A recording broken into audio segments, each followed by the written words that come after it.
Welcome to Lifeline, your ultimate guide to bridging the gap between where you are and where you want to be. You can also catch Lifeline on Facebook and YouTube of Billionaire News Channel.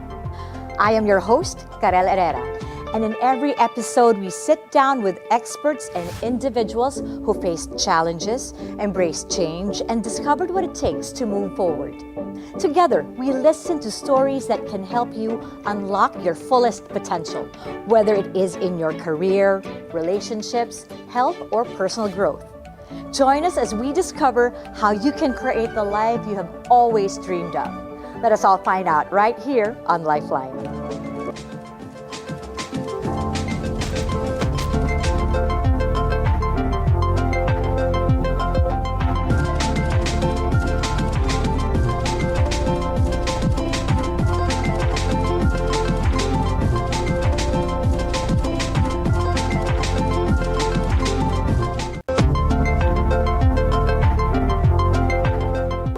Our guest tonight is one of those people who represents the best about Gen Z.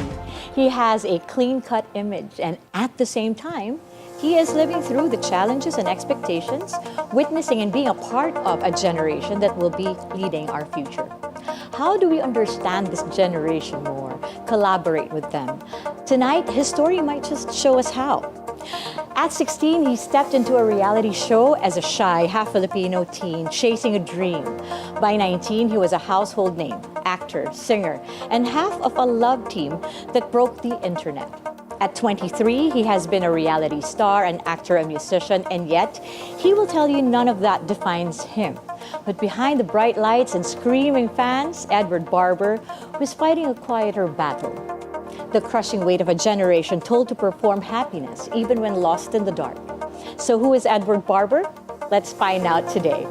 Edward, welcome to Lifeline. What an intro. I don't know how to feel. Yes, thank you for joining us here. Thank you for having me.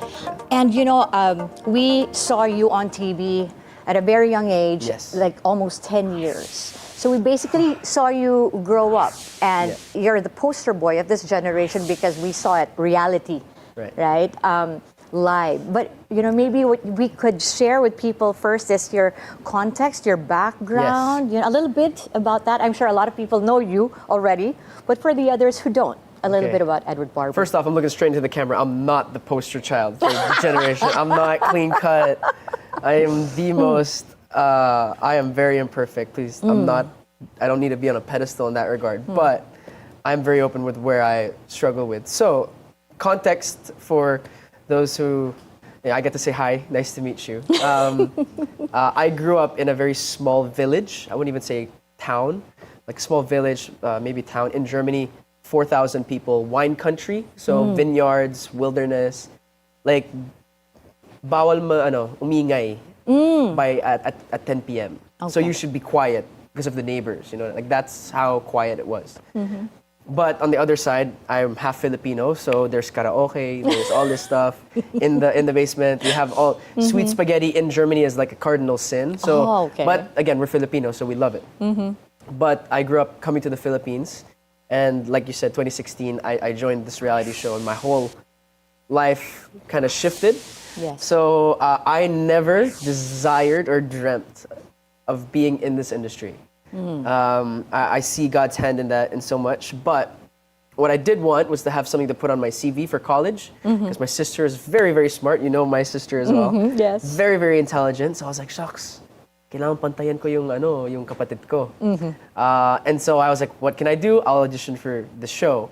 And then, I don't know, the rest is history. God took the wheel from there. So as of, in August this year, August 2025, I'll be 9 years in show business. And yeah. So you've decided to stay, you've decided to pursue this path, and you know, that path has led you to hosting. Yes. Has led you to different groups, communities, wherein you are also surrounded by people of your generation.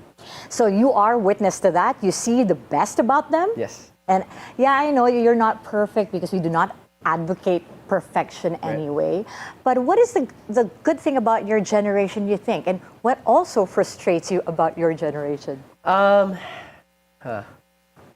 I think if I've always said this about not always. Within the last year or so, I've said this more about myself. If I have one superpower, it's not, I don't know, speaking or anything like that. It's just I feel like I'm a self-aware person.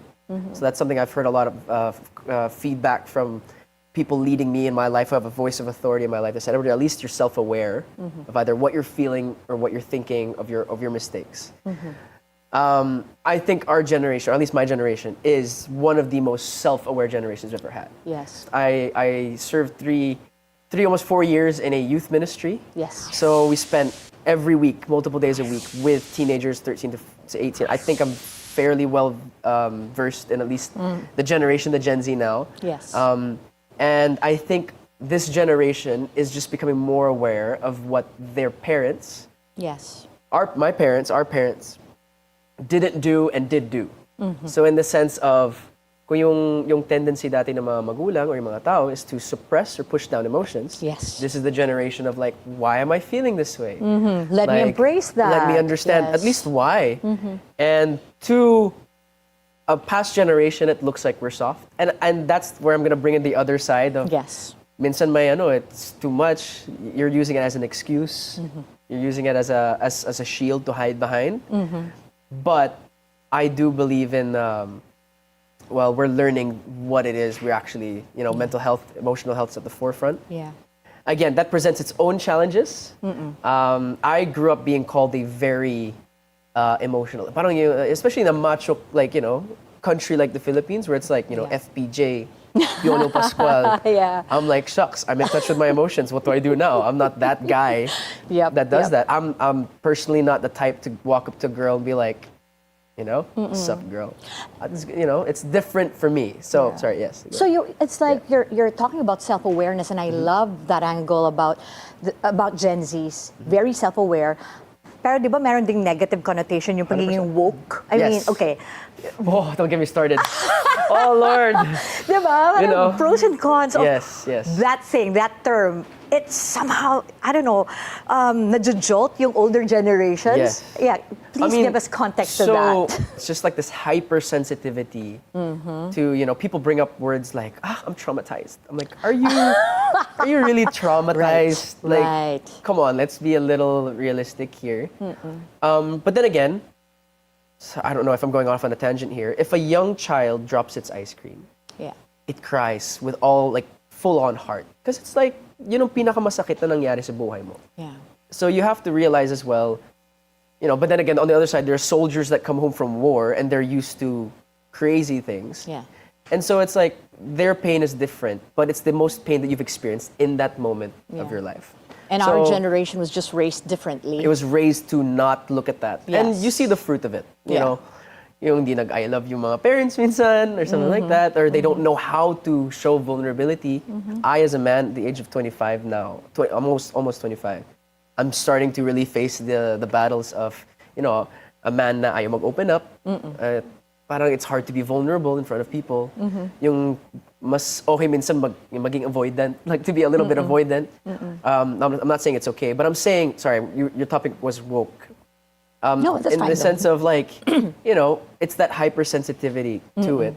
But the reason I don't like it, and this is something that eventually we're gonna tap on, is just, well, what's your ruler for life? Like everyone has an opinion, everyone has their own theories. Right. But at the end of the day, it's like, okay, what's your measurement for how life should actually be lived Yes, out because well? we cannot be too idealistic. Yes, I don't think we can make our own rules. That's personally on.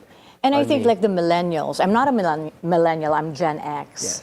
And I don't know if your dad and your mom, if they're Gen X or more millennial. I don't even know it. You don't know. Okay. How old are they? Okay. I was. Let's not talk about age of parents. Love your mom, love your dad, yeah. But yes, when we talk about being raised differently, sense of commitment is different. Yes, like 100%. We stay on a job because we have no other choice. We have to take care of our families. We stay there for the longest time. But now, Gen Zs, the way that people in offices, in corporate, the way we see them, why are they jumping from one place to another? Is there no commitment? I think I have an answer. Okay. So I think, and this really applies to me, I have you heard of the concept of just sharing the why? Of Like course. you need a of why. course. I have a theory, and if this strikes true, people listening right now might feel offended. But I believe that sometimes in a lot of workplaces now, you give the what too much. Do this. You need to do this. Bakit? Right. And in the past generation, when you ask why, it's like, sumasagot. Because. Don't ask, just do it. Correct. I know what's best. Gen Z. Why? So let me make my point with an illustration I saw on Instagram. So there's two edited pictures, both of the same waterfall. One is edited by a millennial, one is edited by a Gen Z. Millennial, the picture was perfect. Ganda ng lighting, parang may border pa. It looks very like perfection. Eto, raw picture. Both Gen Z and both the millennials said both pictures. They both said their own picture looks perfect. But the thing is, the Gen Z defined the more raw picture as perfection. Yeah. Because they understand what's real, what's authentic, what's true is what's better. I think the millennial, and again, I don't want to generalize, but from my understanding, at least in that video, it was saying we got used to perfection being perfect mo yung editing, you made it highest standard, excellence. But Gen Z now is like, we don't care about what's perfect, we care about what's real. Authentic. So, Yeah. exactly. So when in a workplace, I struggle with this all the time. If you don't tell me why, I can't think critically. Gen Zs are a lot of critical thinkers. And I think, I think also it comes from how we raise our kids, because now we allow kids to ask why. Yes. And we have all of these answers to the never-ending whys. Yes. And we also have them figure it out. So now, of course, you will have people in the workplace wondering what that why is, or asking that question. Now, when it comes to that, if I'm able to answer that why, then they'll stay. Well, I think, again, there's two sides of this. Like, if they have commitment issues, you know what I mean? Commitment. So that's another, that's another thing. level. But in the sense of, I have spoken to a lot of young people, and I have people actually they know who they are. There's some personal projects that I'm working on that's not funded by ABS or management. It's something that I've spent years trying to build. It's coming out soon enough, but we haven't announced it yet. But I'm working with a 19-year-old, about to be 19-year-old creative director, 21-year-old director of photography, DOP. Yeah. Is a guy who just graduated. He's 22 years old. Like, Amazing. With all the complaints aside about commitment, if people just saw the gold and how skilled Gen Z is, and I believe with a solid vision, if you cast vision, that's something I'm very big on. You don't tell people what to do. This is where we are. You say, hey, this is where we're going. Do you want to come along with me? Yeah. And they buy into that. Hey, and it's not manipulation. Please don't manipulate, because again, they'll smell it. They'll smell if you're being fake. They'll smell if you're being. Gen Z is the generation that sees and smells better than any past generation. You can't blind them with money, but you can share with them purpose. And that's for me. Like, I'm a guy that my integrity is personally not for sale.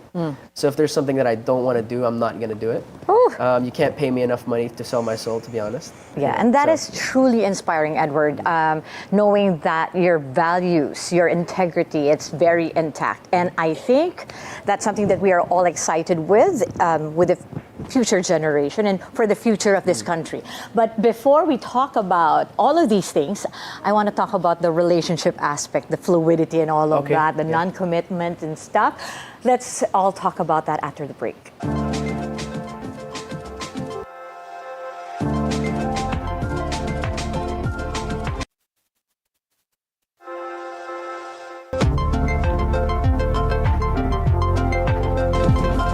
Welcome back to Lifeline. Now let's do a quick activity.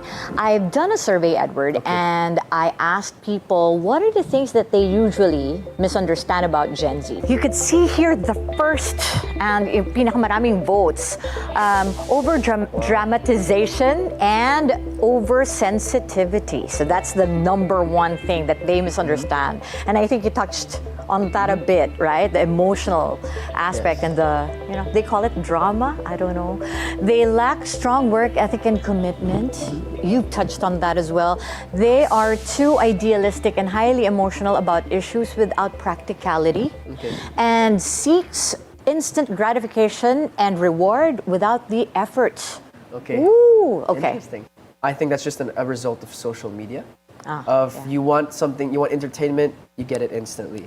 It's just the reality of the world we live in with our phones. Yes, yes. And if we're being real, like millennials struggle with checking their phones too much. So Right. let's, you know, There's still that. Pantay naman yung levels there, I think, across Yeah. age groups.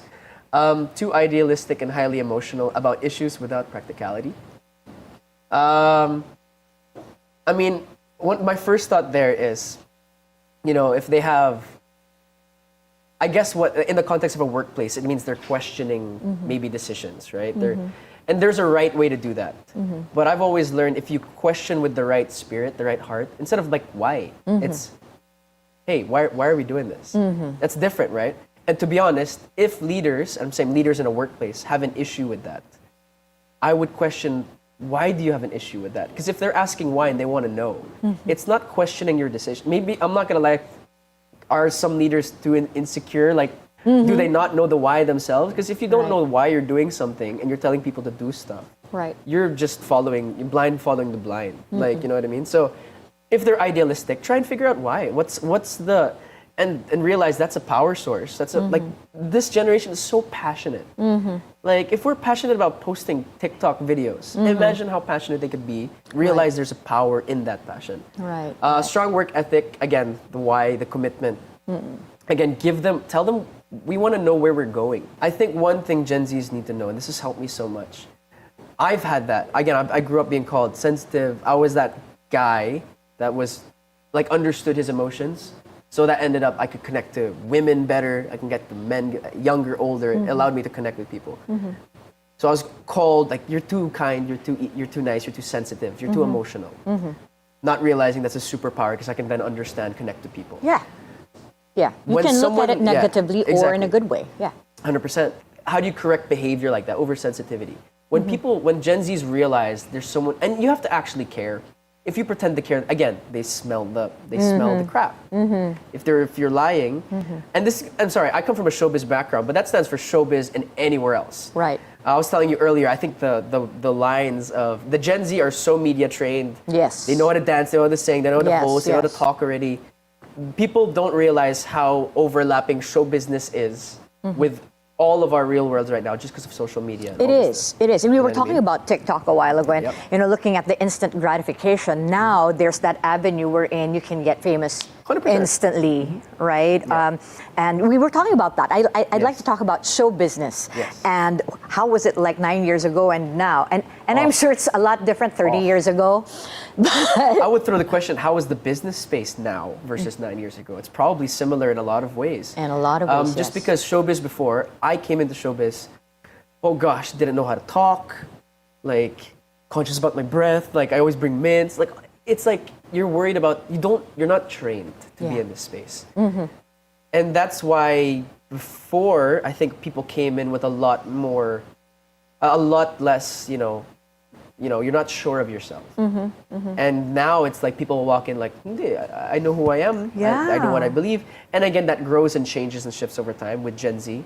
Please take, instead of berating and seeing it as negatives, please just take the strengths of the Gen Z. Yes. And realize that we need leadership. Yes. We need an older generation to speak into us. We need someone to tell us that you believe. Like I've been told so many times that I've had times where I've pitched ideas, dreams, projects I want to do. And I've had people just be like, and they didn't hear the heart of what I was doing, and that's okay. I still feel called to do it. But it's like, man, you tell a Gen Z, hey, I believe in you. That's probably why they're too idealistic. Because And- no one ever said that. Yeah, I think they will run through walls if they actually believe in something. 100%, yeah. Now, I asked you about relationships a while ago, and there's this thing about being in a love team, etc. And, having hearts broken and that commitment thing. Gen Zs, there's this thing about no labels, what's that? You know, Yes. all of these things, no commitment, we're Yes. just whatever.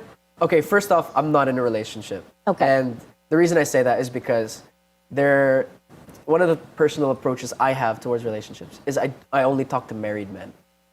If I say like, I kind of like someone, I talk to a married guy. Why? Because a single guy would go, like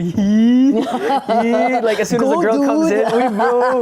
Like they'll make fun of you, they'll tease you, and that stirs my emotions, and I'm like, oh yeah. Okay. But married guys, anyone married watching, they know it's not perfect. Like they know the from start to finish. It's not easy. It's hard. They know how realistic things should be. So I only go to married guys because they can tell me how it really is. And emotions shift and change. Like our hearts are fickle. We really have to realize, like crowds are fickle. Like the same, if you want to understand or a metaphor for how our emotions change a lot, just look at people like fans in show business idolizing one person one day and then like crucifying the next day. Exactly. And there is science to that. Did you know that your emotions, there's like a rise of that emotion? I don't know if we had this conversation before. We probably have, yeah. It lasts 90 seconds, 60 to 90 seconds for your emotions to rise, peak, and then plateau. So like even grief, anger, sadness, it's very volatile. But then Gen Z knows how to feel that. Gen X, millennials, we're feeling it. Nope. Yeah. And all the more it explodes later on. Yes. And I think a lot of Gen Zs, because of that, there's this mental health awareness. And, a lot of bosses would talk to me, CEOs would talk to me and say, why are the Gen Zs playing that mental health card and saying, I cannot do that work because of my mental health. What's your take on this? There's a difference between mental health and boundaries. I believe it takes reflection from both sides. To the boss, I would say, are you doing something boundaries-wise that's, number one, going to damage the health of your employee long-term? Like, are you messaging at 11 p.m. when they should be resting? Right. I can't mention a study, but there's so many studies how productivity goes way better with rest. Yep. I think we all agree that one. Yep. But are you messaging them like a late night? Are you doing something outside the scope of their work? Have you equipped them to do something? Have you? I always believe in the buy-in. Like, it's like a contract. You sign the contract before you do the work. So if something doesn't go according to the contract, you can refer back to it and say, hey, that's my JD. That's a job description. Yeah. So in the same way, if you are you telling them to do stuff they should be doing? And is there a level of health? Have you spoken vision? All these things. But then again, a little bit of, I think one thing the older generation has done so well is just perseverance and grit. I think this is something I'm trying to battle too, just trying to be more gritty. Yes. Like suck it up. If life is happening, just, show up. I think showing up is such a superpower. Like you show up regardless of how you feel. I have so much respect. Does a leader put something in process to also make sure and ensure that his people are doing things that are sustainable? Yes. And also 100%. For the employee, not to always be too fragile about it. Sorry. I'm so sorry for that term, but yes. Let me approach the other side. Yes. I think we can't be reactive with our boundaries. I personally am very careful with how I interact with women. Why? Because all it takes is one accusation. You know what I mean? And people might think I'm weird for this. And I'm not perfect. I'm not at all, and I'm not the standard. But one thing I do is I don't DM women unless it's for work-related or there's a clear purpose for what I'm talking about. Okay. Again, haven't been always perfect with that through my life. But again, the reason why is because I know how it is to be accused. And so the basic core thought of me sharing that is I want to live in a way that no one can ever accuse me of anything. So I don't drink, because then, I mentioned leading young people who have abusive parents, alcoholics, substance abuse. And it's like, how can they trust me if I'm dabbling that too? Exactly. So it's one of those things. So the reason I say that is boundaries. Yeah. I tell people in advance, hey, I'm not going to go into a space like that because I've set that for myself that I don't want to walk in that unless, again, you have to be proactive with it. So I have one thing, I'm not going to allow myself to be in a space one-on-one with a girl. It's a boundary I've set. So if I happen to be that, I can be like, hey, you already know, I'm not going to go into that. Right. But a lot of Gen Zs are like that too. Like in terms of relationships, they're not really prioritizing it as much as, I don't know, because I grew up always in love. I feel like they are. In the 90s, it's like that. You're always brokenhearted. But now, it's parang rare. And the drinking, not everyone. There's like this bar wherein everyone drinks coffee. Yeah, to be honest, spending a lot of time with teens, they're always in love. I think everyone's Okay. always Okay. everyone's always thinking about it, whether they talk about it or Emotions, not. yes. They do. But yeah, I think. Sorry, just going back to boundaries really quick. In the Okay. sense of if it's in the workplace, just being proactive in communicating stuff. Over communication. There's a phrase I believe: clarity is kindness. Yep. So how much clarity are you giving your employee? How much clarity? Like if you're the leader, you got to set that tone and you got to set that place. So if you're not confronting, I think confrontation is so hard, but it's so But it's a beautiful difficult and it's conversation. so needed. Yeah. I've had people, and I think about like there's a price tag on a relationship. Yeah. And if you pay that price tag and the other person responds, you have a beautiful. Why? Because you've paid the price to actually have that friendship, that work relationship. I've had times where I've messaged the people that I'm working with, and I said, or I've talked to them and I said, hey, this is not all right. Like, but just Sure. wanted to let you know, have that conversation, and we talked to Sure. walk way better. But yes, there's so much there. So much to talk And, about. I told you this is going to be quick. Yeah. So, there's so much I'd want to talk to you about, so many insights that we're learning from you, getting from you. And, a while ago, you were talking about misunderstandings and how the older generation would see the younger generation. But, Edward, a lot of things have given me so much insight now. One last question. What is your lifeline? If I were to ask you, Edward Barber, what's your lifeline? I mentioned a standard ruler. You have to live by something. And I personally believe we can see throughout history that every time humans have set their own rules, whether it be the French Revolution, whether it be history all over the world, you can see we're human. We screw things up. We mess it up. And we mess it up pretty bad a lot of times. And so my lifeline, my standard is exactly what Jesus did, how he lived. That's the way I live. I'm not talking about a church. I'm not even talking about the Bible. I'm saying, how did Jesus live? What did he do? How did he respond? What did he not do? And that's my lifeline. I love Jesus. Wonderful. Thank you. So Edward's story is more than his own. It is a window into what Gen Z can teach us all. That it is not weakness to question success, but strength. That caring deeply isn't being too emotional. It's the first step to changing things, and that the future doesn't belong to those who chase the spotlight, but to those who dare to turn into a spotlight. To every young person watching, your worth is not in how well you fit the mold. It is in how boldly you break it. Keep leading with that fire. Keep choosing meaning over metrics. And to the rest of us, let's have the humility to learn from them. To every young person watching who feels the ache between who you are and who you are supposed to be, Edward's story is your permission to slip. The road less light is waiting. Thank you very much for tuning in, and we'll see you next time. I am Carelle Herrera, and this is Lifeline.